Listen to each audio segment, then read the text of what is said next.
Hi everyone, welcome back to my channel, Speak Crime to Me. My name is Elena. On today's episode, I am going to recap Alec Murdaugh's time on the witness stand and get into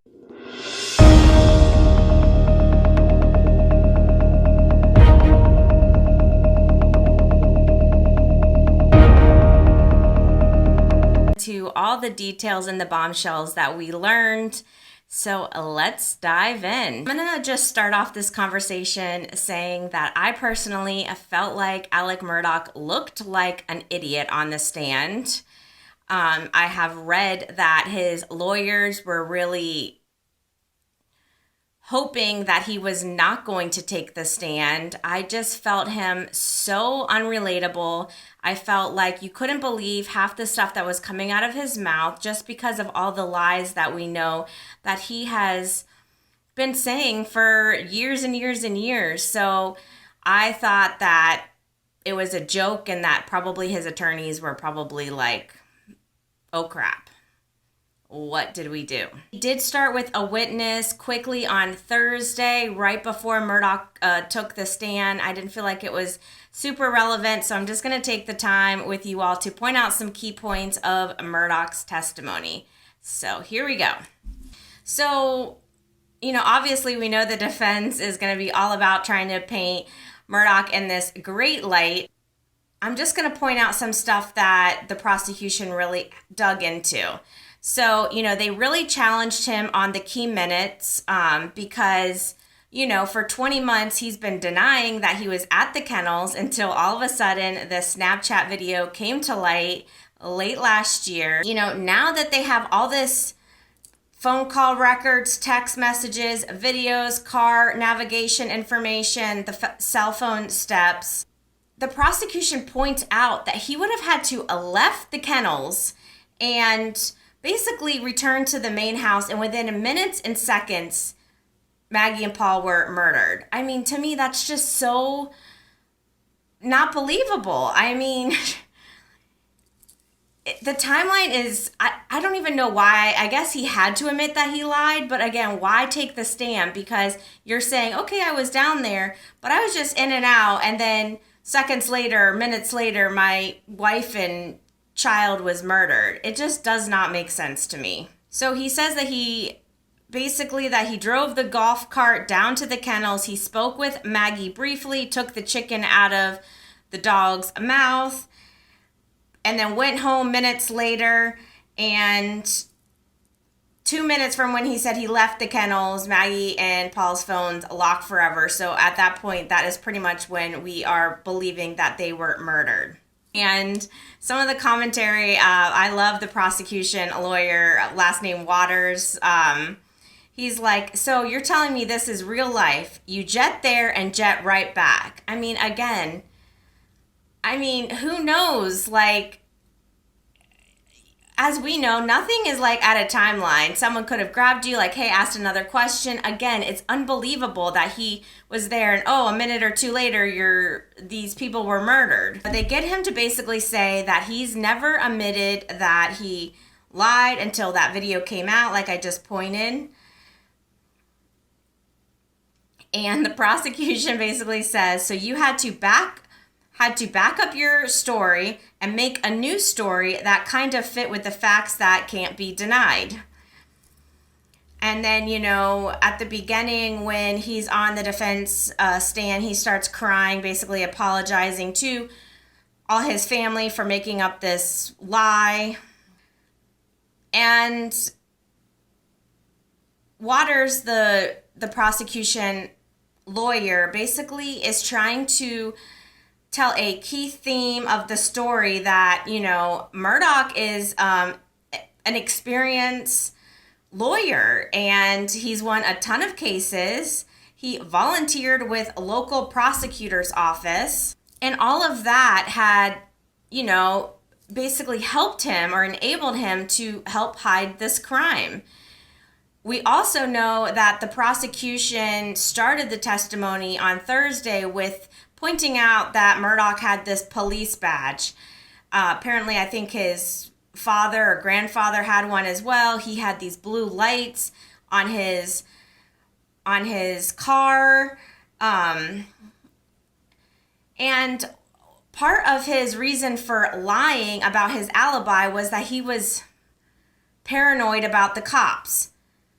But you're basically in cahoots with the cops if they've given you a badge and allowed you to put blue lights on your car. And we also know when he arrived to the boat crash, Mallory Beach's and other victims' families couldn't even get very close to the accident scene. And then here Alec Murdaugh is with his police badge and can basically just go right in. Like, he was using that to his advantage. So again, that story does not add up. You are in cahoots with the police, but now all of a sudden you're paranoid with the police. Another good point, and this to me is like the tip of the iceberg. We know that from cell phone records that Alec Murdaugh called Maggie right before he was leaving for Alameda. And he says, oh, she didn't answer. And it's kind of weird for them not to answer their phones. So if you know they're at the kennels, or why would you even call them if you know they're at the kennels? I mean, again, that's unbelievable. Like, I don't even know how anyone could believe that story. The kennels are a minute away from your house. If they're not answering, any rational or normal person would just stop by and say, hey, I'm going to see my mom. I'll be back. I mean, does that add up to you? So, the prosecution is just hounding in the fact that he's a liar. And I feel like that's how I'm taking his testimony. We know that he has been lying and lying and lying. So why all of a sudden are we going to believe that he's all of a sudden telling the truth? An interesting thing is, when he took the stand, he basically is admitted to the financial crimes, the drug dealing, the drug addictions.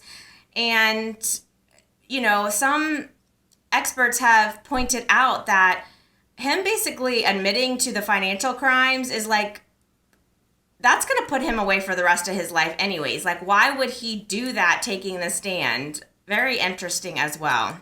Some body language experts, and they were just saying a couple of things that I felt like were pretty interesting. So they said that his gestures weren't matching what he was saying. For instance, he would say, I didn't do it, nod yes. And this body language expert was like, this is very disturbing. Just to go back into some of the other details he says about that night at the kennels, that Maggie had asked him to go to the kennels. He said he didn't want to go because it was too hot and he had just showered. And that now he believes Maggie and Paul must have went to the kennels together. At first, he said that he thought Paul went and then Maggie went later. And then he says, like, all of a sudden he decides, oh, Maggie really wants me to go to the kennels, so I'm just going to now hop on the golf cart and go to the kennels. Another thing that the prosecution brought up is this 20 seconds from when he arrived to the kennels and he called 911. So I feel like there was some back and forth about this. At the beginning of the trial, I think we all believed that he said that he went to Maggie and Paul's bodies, checked their pulse, pulled Paul over, but now he says that he pulled up, saw what happened, immediately ran back to the car, called 911, and then he checked the bodies while he was on the phone with 911. Again, to me, this just is not adding up. His lawyers ask about, the blood on like the steering wheel and stuff, and he's like, yeah, I must have put it there because I touched Maggie and Paul. He really denied a lot of what Shelly Smith said in her testimony, and I felt like she was a very credible witness. Remember, she said he was only there for 20 minutes, but he claimed he was there for 35 to 45 minutes. And that Shelly Smith said he arrived one morning after the murders around like 6:30 with that blue tarp, and he says he never went there, that he denied even being there. Again, it's like this back and forth, like, I just don't know how you can believe any words that come out of this man's mouth. We know that Shelly Smith is not a proven liar, and we know you're a proven liar, so why should we believe you over Shelly Smith? They start to talk about these financial documents ahead of June 7th or the June 10th court date that was coming up. He says that Chris Wilson was not going to turn over the financial documents to PMPD. not anytime soon because they were super close. Again, that's not what Chris Wilson was saying on the stand. Starts to talk about his drug addiction, that he's tried to detox 3 times. He would take over 2,000 milligrams of Oxy, which is about 70 pills a day. I mean, is that even possible? I don't even know. It's interesting. They were talking about him stealing money, and he said, like, in a case that he should get about $100,000, he would actually get $300,000. So he felt like he was entitled to take some of that money. But now he realizes that he's wrong.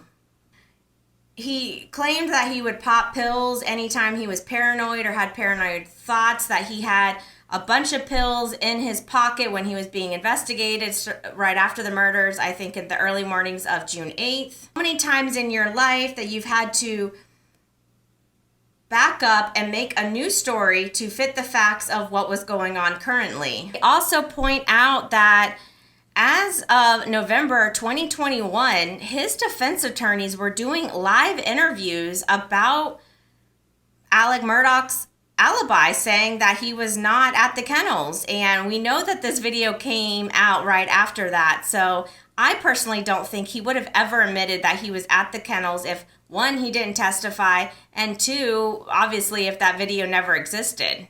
Another interesting thing that the prosecution lawyer got out of him, they were asking him when he got to the kennels, he's trying to take out this chicken from the dog's mouth. Were the dogs acting strange, like that someone was there that they didn't know? And he's like, no. And then they start hounding in, and I loved this, how he had detail so clearly, but then when they would ask him other things, like what did you say to Maggie, or what was the conversation? I don't know. So they're just pointing out, like, you're fuzzy in some details, but then you're so clear about other details. He claims that he must have not have taken his phone to the kennels. Again, we've heard so many people testify that that man was glued to his phone. So it goes back to kind of what the prosecution has been saying, was that he had planned to kill them and he left his phone at home. Ask him why he deleted some of those phone calls off his phone. He said he didn't. He says that he believes that the boat wreck caused the murders. And here's another thing that I have a hard time believing. Why would somebody kill Maggie if it was the boat crash? To me, they would kill Paul and Alec because they're going after Alec. And it just goes, someone, if he didn't murder Paul and Maggie, someone had to have been right there. They kept on saying like a 5'1" person was waiting. I mean, the person had to be at Moselle at that moment that Alec Murdaugh is saying he left to go to the main property, because that's the only possibility of the timeline.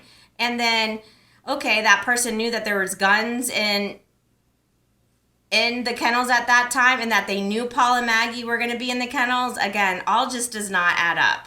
A couple of other jabs, basically, that the prosecution lawyer Waters says is like, you've lied well over a decade to save your skin. And again, how can you believe anything out of this man's mouth? And the last thing that was kind of interesting was how he said he was pleading with SLED to get data off of Maggie's phone because he knew whoever committed the crimes had Maggie's phone. How would you know that Maggie's phone was missing? And usually if they're a suspect, if police would be like a little bit of suspect of like Alec Murdaugh finding them, they're not going to tell him that kind of information. They're not going to say, where's Maggie's phone? So I also kind of thought that was him proving that he knew Maggie's phone was missing. And we know that no data was ever pulled from Maggie's phone because the SLED agents did not put it in airplane mode into that protective plastic bag. Again, that was probably a big mistake on SLED's, so it would have been interesting to see what was on that phone. But I still just do not believe how anyone could not think that this man did not commit these murders. And that is how we wrapped up Alec Murdaugh being on the stand. That's how we wrapped up week 5 of the Murdaugh trial. The defense has said that they're probably going to wrap up I think on Monday, and then the defense has a couple more witnesses that they're going to bring to the stand or either bring back to the stand. And so it looks like closing arguments could be as soon as Wednesday, but we'll have to stay tuned. This was such an interesting last couple of days with Murdaugh being on the stand. So I want to hear from you all. Please, please, please leave comments. Let me know what you guys were thinking. A lot of these were just my thoughts, and I'm interested to hear from you all. So thank you all again for joining me here on Speak Crime to Me. I will be back next week with more updates, and until next time.